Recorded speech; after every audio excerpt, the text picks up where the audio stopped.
গজেন উকিলের ছেলে মন্টু ক্লাস 6-এ পড়ে। পড়াশোনায় তার খুব একটা উৎসাহ নেই।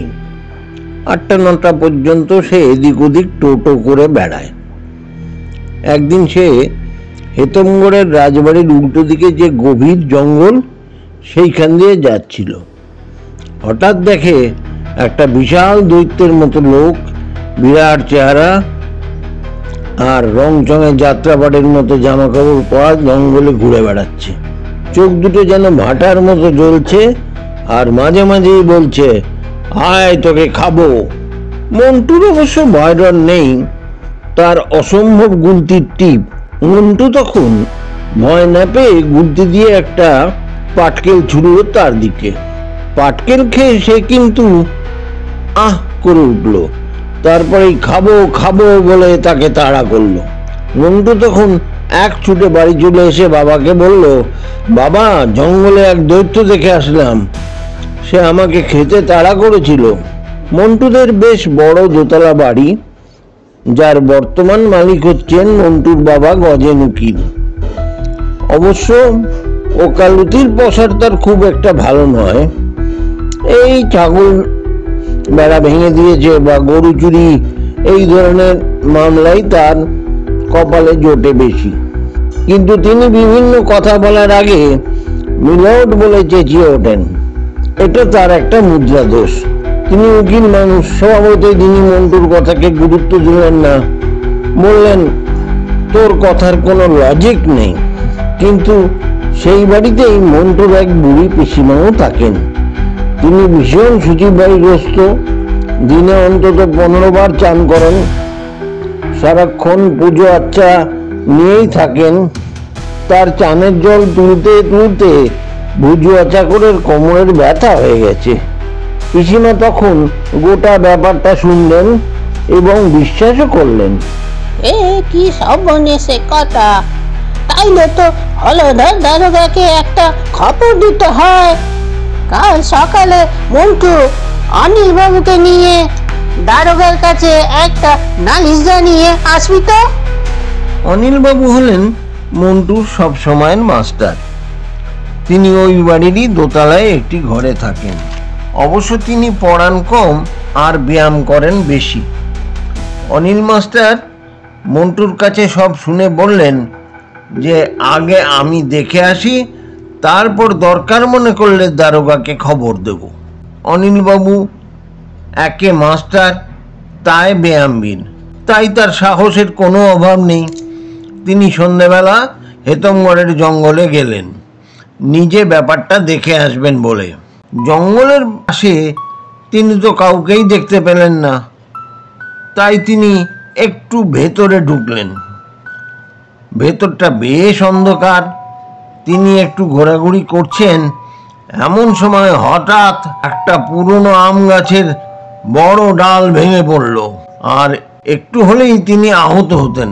তিনি সবিস্ময়ে দেখলেন সেই ডালের উপর দাঁড়িয়ে আছে এক বিরাট মুষ্কো লোক, যার গায়ে লাল জামা, সবুজ পায়জামা। সেই দৈত্য অনিল মাস্টারকে দেখেই হুঙ্কার দিয়ে বলল, আয় তোকে এবার খাবো। অনিল মাস্টার কোন ক্রমে নিজের প্রাণ নিয়ে পালিয়ে বাঁচলেন। পরের দিন সকালে মন্টু আর অনিল বাবু হলধর দারোগার কাছে গেল। মুশকিল হয়েছে, দারোগা আবার বেশ কালা, তাকে বোঝানোটা রীতিমতো কষ্টকর। মন্টু বলল, জঙ্গলে একটা দৈত্য বেরিয়েছে, আপনি কিছু করুন। দারোগা বলল, কি বললি? মঙ্গলে একটা কালী নৃত্য করছে। তাকে আসল কথা বোঝাতে মন্টু অনিলবাবুর দম বেরিয়ে গেল। গোটা ব্যাপারটা বোঝার পর উনি বললেন, ঝাঁটুওয়ালা আর চিরতাতি এরাও এসেছিল আমার কাছে ওই একই কথা বলতে। দারোগা বলল, বিকেলে আমি তদন্তে যাব। অনিল, তুমিও আমার সাথে যাবে। ভয় নেই, সাথে বন্দুক থাকবে। বিকেল বেলা হলধর দারোগা মোটরসাইকেল চড়ে রিভলভার নিয়ে সঙ্গে অনিলকে নিয়ে তদন্তে বেরোলেন। তখন প্রায় সন্ধে হয়। দারোগার পেছনে 4 জন সিপাহী ছুটতে ছুটতে কাঁধে রাইফেল নিয়ে যেতে লাগলো। হলধর দারোগা কালীতলার মোড়টা যেই পেরিয়েছে অমনি দেখলেন 5 জন সিরিঙ্গিপাড়া লোক রাস্তা জুড়ে দাঁড়িয়ে আছে। কারু পরনে ময়না ধুতি, কারু হাফ প্যান্ট। তারা দারোগা বাবুকে দেখেই বলল, এরকম হলে তো আমাদের খুব মুশকিল হয়ে যাবে স্যার।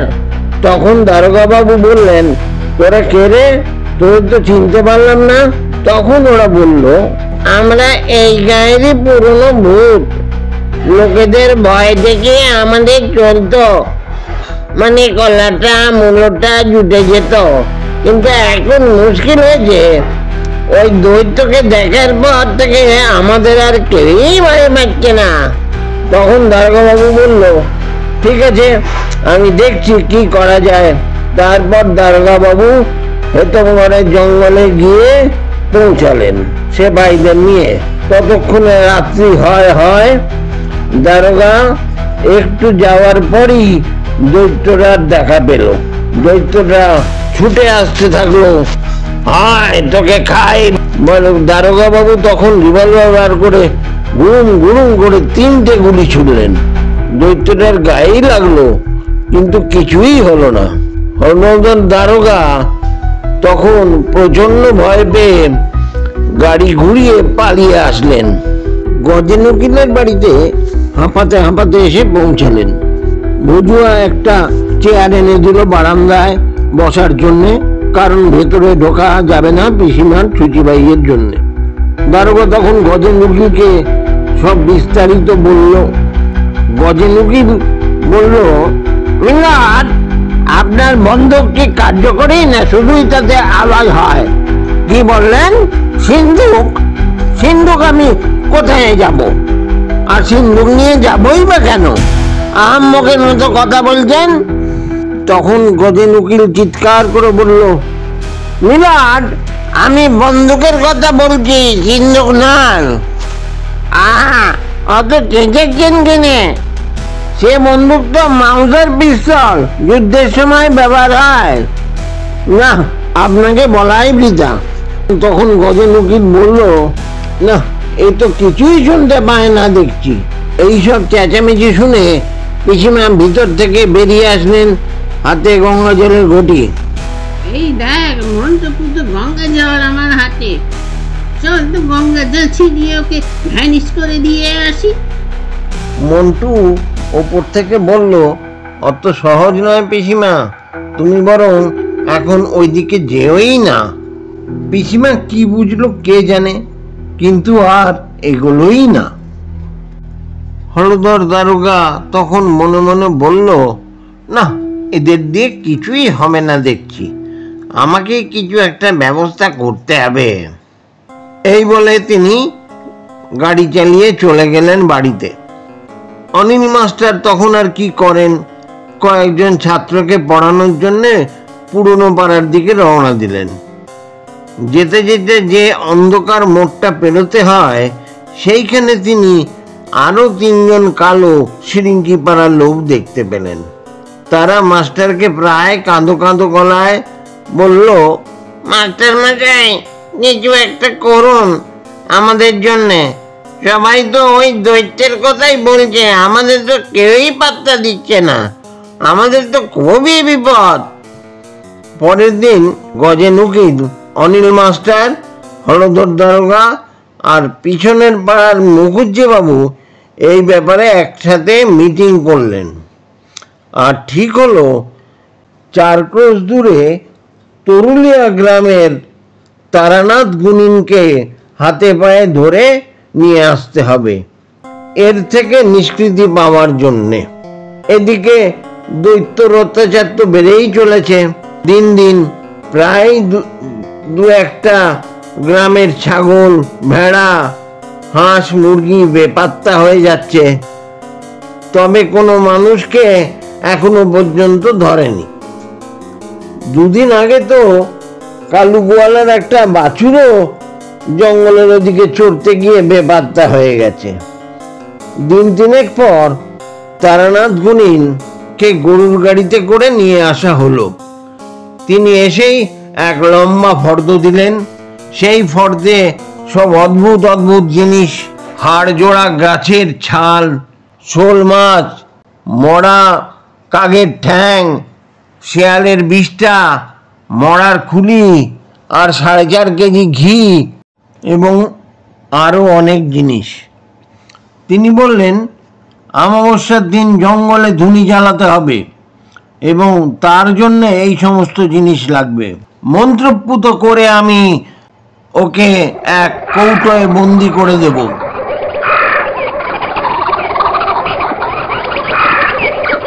অমাবস্যার দিন রাত্রিরে তিনি জঙ্গলের ভেতরে ঢুকে সমস্ত উপকরণ নিয়ে আসনে বসলেন। দূর থেকে সবাই শুনতে পাচ্ছিল ওম হ্রিং ক্রিং ফট ইত্যাদি মন্ত্র।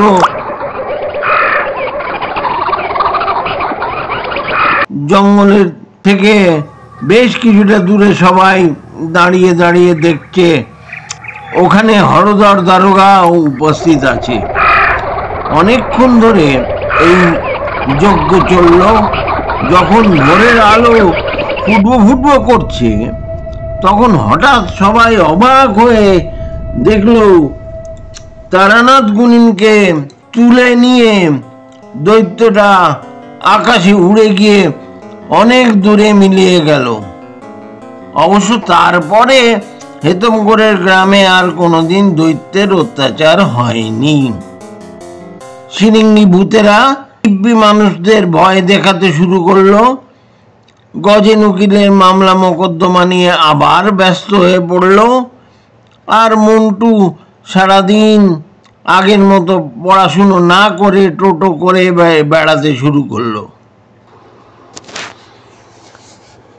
এই গল্পটি আপনাদের যদি ভালো লাগে তাহলে দয়া করে কমেন্ট করবেন, লাইক দেবেন এবং বন্ধুদের সাথে শেয়ার করবেন, আর সাবস্ক্রাইব অবশ্যই করবেন।